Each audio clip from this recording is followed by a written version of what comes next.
What's going on, Warriors? I want to talk to you guys today about how you can stay active without going to the gym. Obviously, we got lockdown stuff happening again in a couple of places around the world, but also how it can help you to avoid getting sick in the first place. Let's get into our theme song. I've spent the last 10 years pushing the limits while identifying trends and patterns in my type 1 diabetes management. Follow along as I learn, apply, and share the fitness, nutrition, and lifestyle strategies that I've learned from diabetes experts around the world. The real question is, how can we live fearlessly with diabetes while maintaining stable blood sugars? This podcast is here to give you the answer. My name is Matt Vandervecht, head coach and co-founder of FTF Warrior, and welcome to Pardon My Pancreas. All right, guys, so check us out. A couple days ago, my wife and I made a decision. Went out to Dick's Sporting Goods, it's a store here in California, and got me a mountain bike. Now, this bike took me a couple tries to find one that fits me. I am a large person. There weren't very many XL bikes available, so we had to go to 3 different shops. On our third try, this is 3 hours into the shopping experience, mind you, finally got one that worked. Super duper excited. The next day, took it out on the trails, had a blast with it. Now, there were some issues with the chain and the gears, and I had to take it back into a shop, get it worked on. That was a little bit frustrating, but point here being, got outside, got a bike, stayed active, and it allowed my wife and I to not only get outdoors, but also to find some new hobby that we could dive into. And boy, did we dive into it quickly. The amount of consumption of new bike products is kind of mind-blowing. It's shocking how quickly our Christmas lists shifted from what do we want for Christmas to throw all the bike gear on our Christmas list to all of our family members, to each other. We're talking about how we're gonna buy each other like a bike rack for the car for Christmas. We already got a bike rack for the apartment. Now I'm looking for gloves because my hands get cold when we ride. You can see right there, I got some blood already from today because it got so cold, my skin cracked and started bleeding because we were out mountain biking. And so quickly we dove into this activity, one that even 4 days ago wasn't part of our routine at all. Now, unfortunately, a lot of places around the world right now are talking about going back into lockdown. Now, I'm in California, and we've already re-entered kind of that first phase of lockdown. Restaurants, wineries, breweries, all those places are shut down. They can do takeout only or whatever, but now they're talking about shutting gyms down and other establishments. What are we gonna do? You know, a lot of us rely on exercise to help keep our blood sugar stable, right? If you're like me, you understand that consistent exercise will help you with your diabetes management. And the more consistent you keep that exercise, the more consistent your blood sugars will respond. Now, there's a number of different reasons why exercise is so incredible for you, and it doesn't matter what type of exercise it is. They're all beneficial. Now, different types of exercises are more beneficial than others, right? We love weightlifting. Helps the muscles turn into sponges that suck up the glucose from your bloodstream, helps to make you more insulin sensitive, right? Whereas running or cardio-based activity, aerobic, those are great for in the moment. They help bring your blood sugars down. They can increase insulin sensitivity, but not as powerful.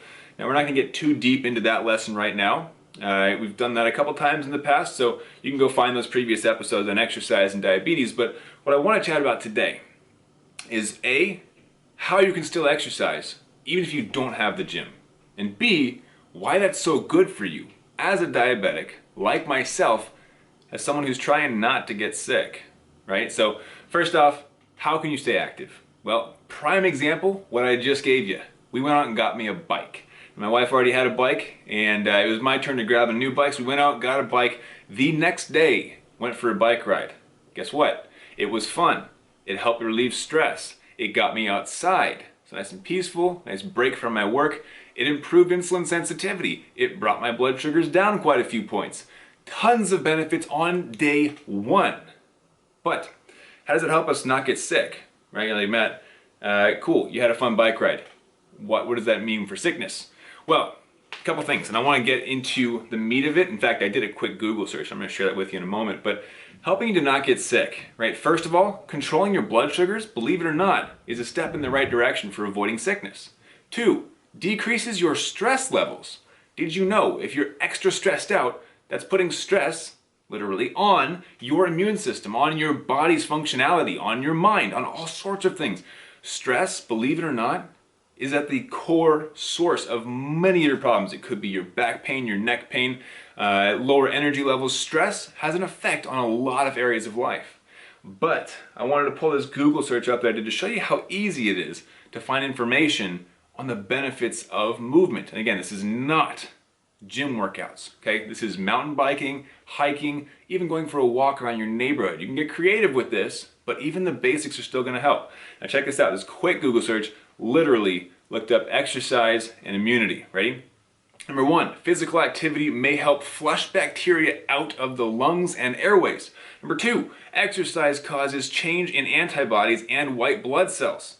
Number 3, the brief rise in body temperature during and right after exercise may prevent bacteria from growing. 4, exercise slows down the release of stress hormones. Remember, we talked about stress, right? Stress can ruin your life. Exercise helps you to avoid that. Now, of course, we also know with stress, that can have an impact on blood sugars directly. The more stressed out you are, the more cortisol your body is releasing. To stress hormone, it's going to bring your blood sugars upwards. What happens if your blood sugars are staying sky high for long periods of time? It's going to make more work for your body. It's going to put you more at risk for getting sick. And of course, the developing complications down the road, but we don't need to worry about that right now. Focus on how can we get creative with staying active, getting all of those benefits, controlled blood sugar, lowered stress, less risk of getting sick, without going to the gym. Now, you might not have had a gym membership for a long time. Maybe you're one of those people who just doesn't make that a priority. Okay, a little bit different than me. Now, I haven't had access to a gym in about 10 months now. I have to look at the exact dates, but it's been a long time. This is the longest time I've gone without stepping into a gym since junior high school. That's insane. Now, with that being said, I've had to get creative. I created at-home workouts for myself and for my clients, right? I now have a mountain bike. My wife and I have gone 1, 2, 3 days in a row. Just got back from our bike ride today. We go for walks around the neighborhood. We go for hikes in the mountains on weekends. We got creative with it. And if you say, oh, it's too cold to go outside, like me, right? I'm bleeding because it was so cold outside. You can still do movement inside. You can do yoga. You can do something called animal flow. That's actually pretty difficult. I've tried it. It will help you lower your blood sugars, I can tell you that. It's a more active form of yoga. It's more strength conditioning based. You can do at-home HIIT circuits, high intensity interval training. There's tons of YouTube videos on that, on how to work out from home, and they're all completely free. You don't even have to pay for a workout program to get these benefits. But I have a theory, and you tell me if you're one of these people. If I can't go to the gym, I use that as an excuse. Well, the place that I go to work out's closed. I can't work out anymore, right? There's too much of a barrier there. That's too much of an obstacle. Oh, the routine part of my day of going to work out, I can't do that. So, guess I'm not doing it. No, of course not. Do you make excuses? I sure hope not, right? The gym's closed, I'm gonna look for a new routine. I'm gonna look for a new route that I can take to still get my exercise if it is a priority for me. Now, if you haven't worked out in 10 months because the gym's closed, then you just answered that question. That means that the gym was the only place you could get the workouts in. You are allowing that to be an obstacle because it's unavailable, and exercise was never truly a priority for you. You built it into your routine. Now, if you want to re-enter that world, I have a couple tips for you. Of course, there's a full episode on this, one of the previous episodes we did on re-entering exercise as someone living with type 1 diabetes. Be wary, right? The first couple of days, you're gonna have a boost of insulin sensitivity. You're also probably gonna be sore. So my recommendation, any workout that you pull off the internet, cut it in half on day 1. Do not go for a full hour-long HIIT circuit. It's going to destroy you. Take it slow, okay? But right now, looking at your life, looking at things that you enjoy, understand that there are ways that you can make exercise fun.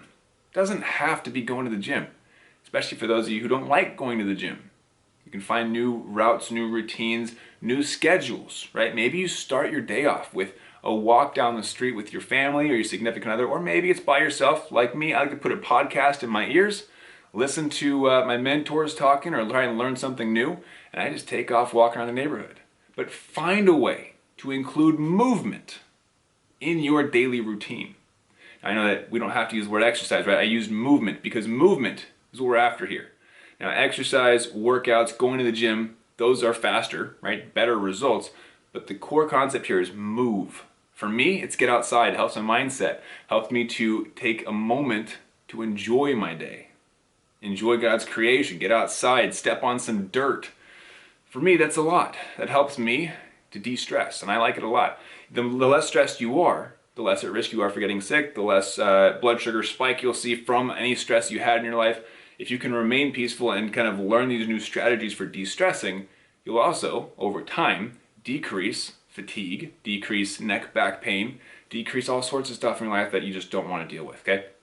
So, core concept of this lesson, find something that you can do that incorporates movement. Get creative. I got a bike, that was kind of expensive. I've put it off literally for the last decade because I was like, I don't want to spend hundreds of dollars on a bike. That's a lot.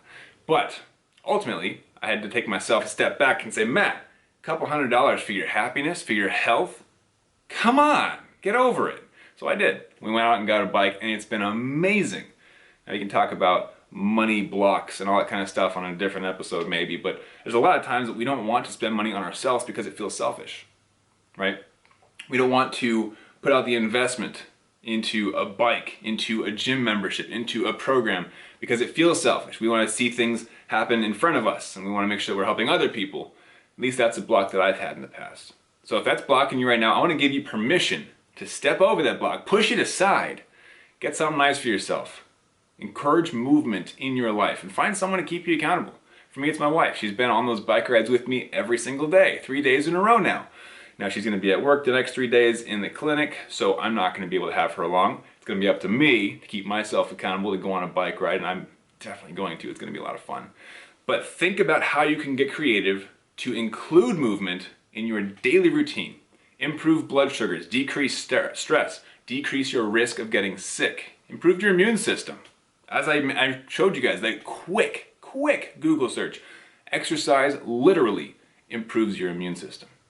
All right, that's all I got for you today. If you are interested in learning about how exercise affects blood sugars and maintain those more stable and predictable blood sugars, and just in case you missed the announcement yesterday via email, Facebook, Instagram, I don't know how you would have missed all those things, but just in case you missed the announcement, at the beginning of lockdown, I started with this really crazy idea that I would take our existing amazing type 1 diabetic coaching program called Diabetes in Action, and I would make it even better. And how would I do that? Well, I refilmed every single lesson. I rewrote every single resource and download. I had a graphic designer come in and redesign everything to make it look incredible so it's just fun to be a part of. And on top of that, I re-looked at all of the different formula pieces. I told you this is a formula-driven approach to stabilizing and predicting type 1 diabetic blood sugars. It's what I use myself to stay 96, 97, 98% in range. I had all of this done. And at the end of that, I thought, well, it's amazing. It's clearly the best type 1 diabetic resource ever created. But how can I make it even better? So I took a step back and I said, you know what? Not everyone learns the same, right? I have videos, I have digital downloads, I have Excel spreadsheets, I have documents.